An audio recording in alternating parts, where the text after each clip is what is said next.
మర్డర్లు చేసి మతిస్థిమితం లేక అని తప్పించుకునే వాళ్ళకి అవకాశం లేకుండా చేసింది సుప్రీంకోర్టు. మతిస్థిమితం లేక 3 హత్యలు చేశానని తనను మన్నించాలని వ్యక్తి చేసిన విజ్ఞప్తిని సుప్రీంకోర్టు తోసిపుచ్చింది.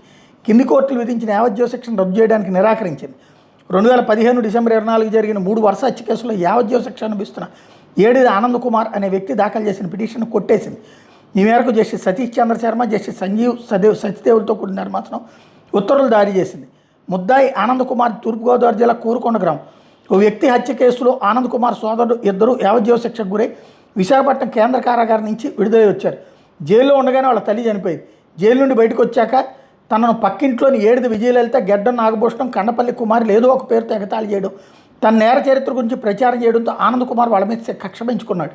అతను 2015 డిసెంబర్ 24 ఓ ఇనుప పైపు కొనుగోలు చేసి తిరిగి వస్తుండగా తనకు ఎదురుపడిన అన్న కుమార్తెను పట్టుకుని నేను జైల్లో ఉండగా మా అమ్మని ఎవరు చంపారో చెప్పు అని కొట్టడం మొదలుపెట్టాడు. అంతలో ఆమె తల్లి 7 విజయలలిత వచ్చి అడ్డుపడడంతో ఆమె పైన విచక్షణారహితంగా దాడి చేశాడు. దాంతో ఆమె అక్కడికక్కడే చనిపోయింది. అడ్డుకోవడానికి ప్రయత్నించిన గెడ్డం నాగభూషణం పైన దాడి చేయడంతో అతను చనిపోయాడు. ఆ తర్వాత కండవల్లి కుమారి ఇంటికెళ్ళి దాడి చేయడంతో ఆమె కూడా మరణించింది. ఒకే రోజు జరిగిన ఈ 3 హత్య కేసుల్లో ఆనంద్ కుమార్కి రాజమండ్రి అదనపు జిల్లా సెషన్ జడ్జి యావజ్జీవ శిక్ష విధించారు.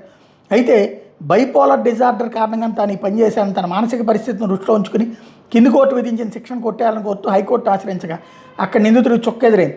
కింది కోర్టు శిక్షను హైకోర్టు ఖరారు చేసింది. ఆ తీర్పును సవాల్ చేస్తూ ఆనంద్ కుమార్ ఏడాది మే 25 సుప్రీంకోర్టు ఆశ్రయించాడు.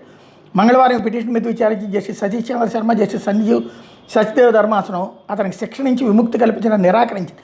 మొదట హత్య చేసి జైలుకి వెళ్ళాడు, తర్వాత బయటకు వచ్చి మరో 3 హత్యలు చేశాడు, ఏంటిది అంటూ జస్టిస్ శర్మ పిటిషన్ తరపు న్యాయవాదిని నిలదీశారు. ఇట్లాంటి వ్యక్తులను ఎలా మన్నిస్తామని ప్రశ్నించారు.